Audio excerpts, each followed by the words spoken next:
tal, amigos? Bienvenidos a Visión Económica. Hoy vamos a conversar sobre la inflación de febrero. El economista Luis Felipe Arizmendi está hoy con nosotros. Hablaremos acerca de los factores que han influido en un resultado del 0,38% en febrero.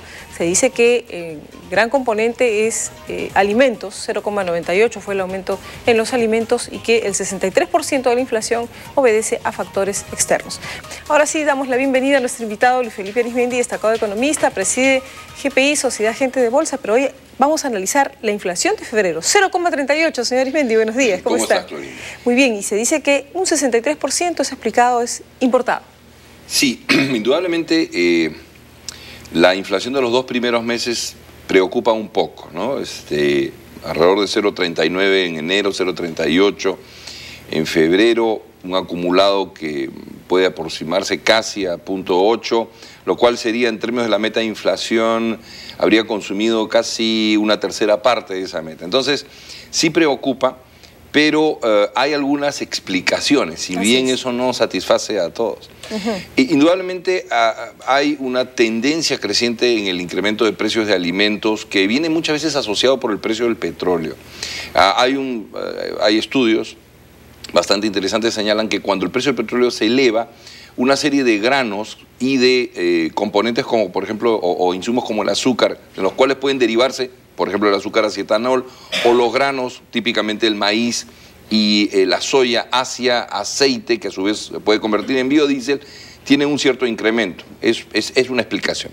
La otra viene porque indudablemente a nivel global, a nivel mundial, la recuperación de la capacidad económica en países tan poblados como la India y la China hacen que incrementan la demanda de una serie de granos, arroz, trigo, maíz, etc. Se están demandando más del usual y sí, en consecuencia suben los precios. Es verdad. Ahora, también por otro lado no hay que olvidar que el precio del dólar ha bajado. Entonces el efecto del incremento, ya sea del petróleo, que hay una parte que el Perú importa, ¿no es cierto?, y de los granos se ve de alguna manera compensada porque el dólar hace unos pocos meses estaba en 2.80 y ahora está en 2.75, más o menos. Entonces, hay un efecto de compensación.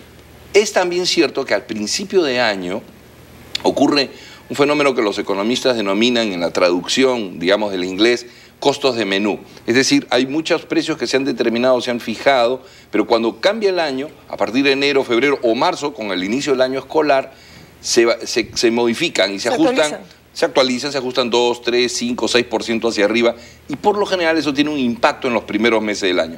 Toda esa combinación genera este nivel inflacionario que ya tiene preocupado al Banco Central de alguna manera.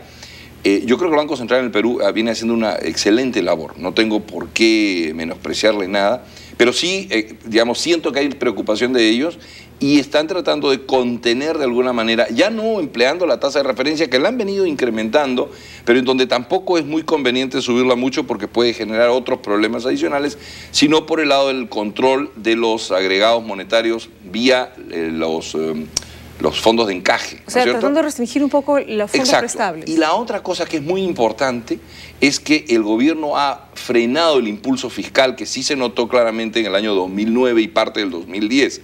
Incluso el ministro de Economía ha anunciado que probablemente vamos a tener superávit primario, ¿no? Eso es muy, muy importante porque no es solamente, digamos, para poder abatir la inflación y mantenerla a niveles bajos o dentro de la meta que tiene el Banco Central, además de la política monetaria, tiene que colaborar el Estado, no incrementando la demanda agregada, o sea, creando un exceso de demanda agregada. Controlando un poco más. Controlando, y eso va a ayudar a que podamos estar dentro del rango hacia arriba, creo yo, por efectos internacionales y locales también, del rango de inflación que tiene previsto el BCR. No sería deseable, en todo caso, tener un crecimiento pero a la vez inflación. Eso no sería deseable, ¿no es cierto? Lo que pasa es que cuando el Perú crece por encima del, digamos, 6,5%, 7% que podría ser el PBI potencial máximo en términos de la tasa de crecimiento, indudablemente la factura nos las va a pasar la inflación de alguna otra manera, ¿no? Entonces los esfuerzos del Central son notables, el MEF ha reaccionado también y está tratando de tener un presupuesto que no sea inflacionario y eso se ha notado en una serie de recortes, pero digamos, si uno tiene que escoger entre crecer al 7, 8% y tener un poquito de inflación siempre y cuando esté controlada por debajo, digamos, de un 4% anual, creo que eso se puede tolerar. Lo malo es que la inflación tiende a dispararse y luego el control de esa inflación es costoso. Así es, mucho más complicado. Ahora, ¿qué esperaríamos de este mes de marzo? ¿Continuará esta tendencia? ¿Podríamos repetir la misma tasa? Sé que es complicado hacer estimados, pero en todo caso, ¿qué percepción tiene la impresión que tengo es que debido al... Ojo, perdóneme, se ha bajado también el IGB. Así es. Claro, se sabe que no todos los mercados se reaccionan de la misma manera, ¿no? Así es. Yo creo que el IGB es una medida precisamente en esa dirección, de tratar de moderar el efecto de inflación. Probablemente se pueda hacer, digamos, es difícil porque estamos hablando de cantidades muy pequeñas. Muy pequeñitas, efectivamente. Pero la impresión que tengo es que con inicio del año escolar generalmente se reflejan una serie de nuevos precios. Lo más probable es que la inflación de marzo salga también un poquito por encima del promedio que se hace o de la que se hace del Banco Central. Probablemente va a ser similar a la de estos primeros 2 meses.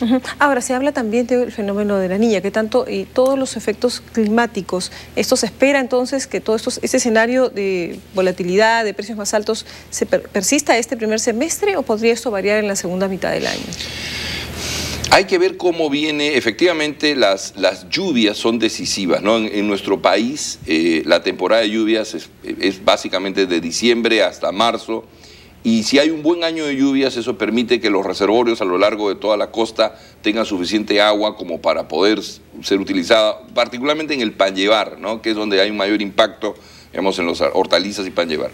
Y también contribuye obviamente a que la campaña o la siembra, una vez digamos completada el proceso de las lluvias, sea bastante provechosa en la sierra.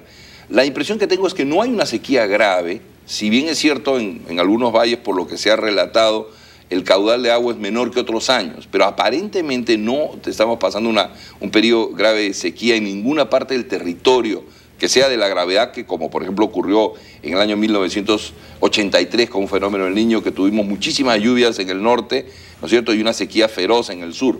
La impresión que tengo es que no hemos llegado a ninguno de esos dos extremos.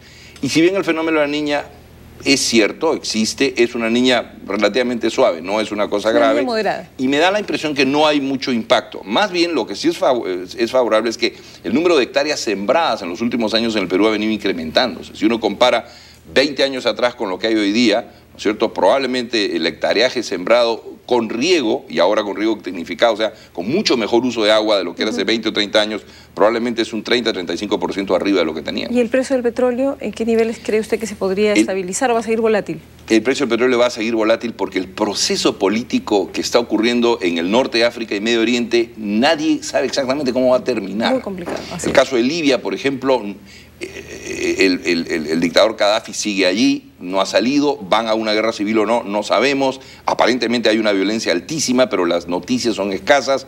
Libia es uno de los principales productores de petróleo crudo ligero y particularmente provee de ese petróleo a Italia, entonces, y a Estados Unidos también. ¿Cómo eso va a tener efectos en otros países árabes? Si tuviese efectos, por ejemplo, en Arabia Saudita sería catastrófico, porque es el principal exportador mundial de petróleo. Y él que había dicho que de alguna manera podía sustituir en parte la producción de Libia, ¿no? Exacto. Por eso es que hay que esperar, no nos olvidemos que y aquí metiéndome en un tema político, no existen estructuras democráticas claras o fácilmente que se pueden implementar en ninguno de los países del norte de África ni en el Medio Oriente. O sea, son naciones que han crecido, se han desarrollado en base a sistemas que para nosotros son complicados de entender, ¿no? Con, digamos, emiratos, sheiks y una serie de personajes que más bien son de clanes familiares que se han ido agrupando porque son naciones desarrolladas en el desierto.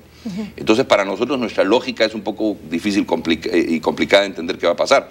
¿Cómo se reestructurarán esas sociedades y qué efectos tendrá eso en la producción del petróleo? Es hoy día una gran incógnita. Es gran incógnita. Finalmente, agradeciendo su presencia hoy aquí en este espacio Visión Económica, ¿qué esperaríamos del Banco Central de Reserva entonces? Porque acaba de elevar nuevamente la tasa de encaje. ¿Será esta la política de este primer semestre del año, este primer trimestre del año? Yo creo que sí. Ahora, el Banco Central está siendo muy prudente en evitar dar choques monetarios adversos, ¿no? Más bien tiene una política de acomodar los agregados monetarios y la tasa de referencia. Lo está haciendo con mucha prudencia. En general, si uno califica la labor del Banco Central, ha sido estupenda. Pero obviamente la principal tarea, y quizás la única, como dice la Constitución, del Banco Central es preservar la estabilidad monetaria dentro de las prácticas de lo que se llama la regla de Taylor. Entonces, Yo creo que vamos a tener buena estabilidad monetaria, poca inflación, pero vamos a tener quizás un poquito más de lo deseado. ¿Y el dólar se estabiliza en los 2.77? Aparentemente se está estabilizando después de esa caída que tuvo el 2.80 al 2.77, 2.75 en ese rango.